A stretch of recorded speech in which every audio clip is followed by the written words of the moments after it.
ಅಪ್ಪನನ್ನೇ ಕೊಂದು ಸುಟ್ಟು ಹಾಕಿದ ಪಾಪಿ ಮಗ. ಕೊಡಗಿನಲ್ಲಿ ನಡೀತು ಹೀನಾಯ ಕೃತ್ಯ.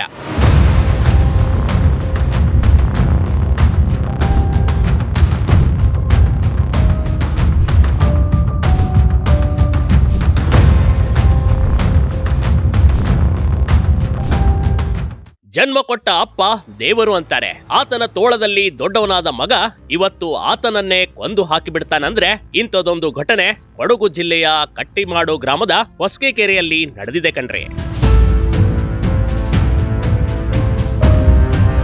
ಹೀಗೆ ಫೋಟೋದಲ್ಲಿ ಕಾಣ್ತಿರುವ ಈ ಪಾಪಿಯನ್ನ ಸರಿಯಾಗಿ ನೋಡಿ. ಈತನ ಹೆಸರು ಪ್ರಶಾಂತ್. ಇವರೆಲ್ಲ ಪಶ್ಚಿಮ ಬಂಗಾಳದಿಂದ ಕೂಲಿ ಕೆಲಸಕ್ಕೆ ಅಂತ ಕೊಡಗಿಗೆ ಆಗಮಿಸಿದ್ರು. ಆದ್ರೆ ಕಂಠಪೂರ್ತಿ ಕುಡಿದ ಮತ್ತಲ್ಲಿ ಸಂಯಮ ಕಳೆದುಕೊಂಡಿದ್ದ ಮಗ ತಾನು ಕೆಲಸ ಮಾಡುತ್ತಿದ್ದ ತೋಟದ ಮಾಲೀಕ ದೇವಯ್ಯ ಎಂಬುವರ ಮನೆಯಲ್ಲೇ ನಡೆಯಬಾರದ ಘಟನೆ ನಡೆದು ಹೋಗಿತ್ತು.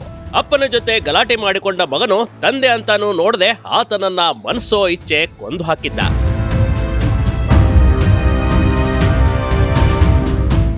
ಅನುಮಾನ ಬರದೇ ಇರಲಿ ಅಂತ ಸಾಕ್ಷಿನಾಶಕ್ಕೆ ಪ್ರಯತ್ನ.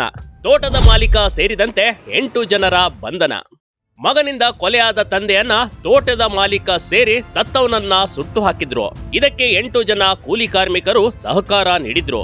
ಅವರಲ್ಲಿ ಪ್ರಮುಖವಾಗಿ 57 ವರ್ಷದ ಭಾರತಿ ಎಂಡಿ, 25 ವರ್ಷದ ಶ್ರೀಕಾಂತ್, 50 ವರ್ಷದ ಸುಧನ್ ಮುದಿ, 37 ವರ್ಷದ ಲಕ್ಷ್ಮಿ ಮುದಿ, 49 ವರ್ಷದ ಬಸಂತಿ ಮುದಿ, 20 ವರ್ಷದ ತನುಶ್ರೀ ಸೇರಿದಂತೆ 8 ಜನರನ್ನ ಬಂಧಿಸಲಾಗಿದೆ.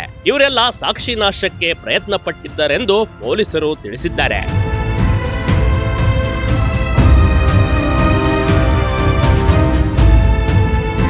ಸದ್ಯಕ್ಕೆ ಜಗಳವೇ ಹತ್ಯೆಗೆ ಪ್ರಮುಖ ಕಾರಣವಾಯ್ತಾ ಅಥವಾ ಬೇರೆಯದೇ ಕಾರಣ ಇತ್ತ ಅನ್ನೋದು ತನಿಖೆಯ ಮೂಲಕ ತಿಳಿದು ಬರಬೇಕಿದೆ. ಸದ್ಯಕ್ಕೆ ಮಡಿಕೇರಿ ಗ್ರಾಮಾಂತರ ಪೊಲೀಸ್ ಠಾಣೆಯಲ್ಲಿ ಪ್ರಕರಣ ದಾಖಲಾಗಿದೆ.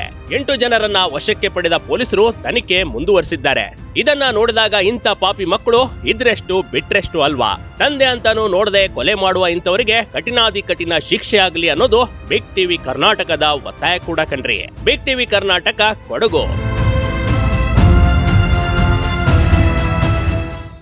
ಬಿಗ್ ಟಿವಿ ಕರ್ನಾಟಕ ಯೂಟ್ಯೂಬ್ ಚಾನೆಲ್ಗೆ ಈಗಲೇ ಸಬ್ಸ್ಕ್ರೈಬ್ ಮಾಡಿ. ಧನ್ಯವಾದಗಳು.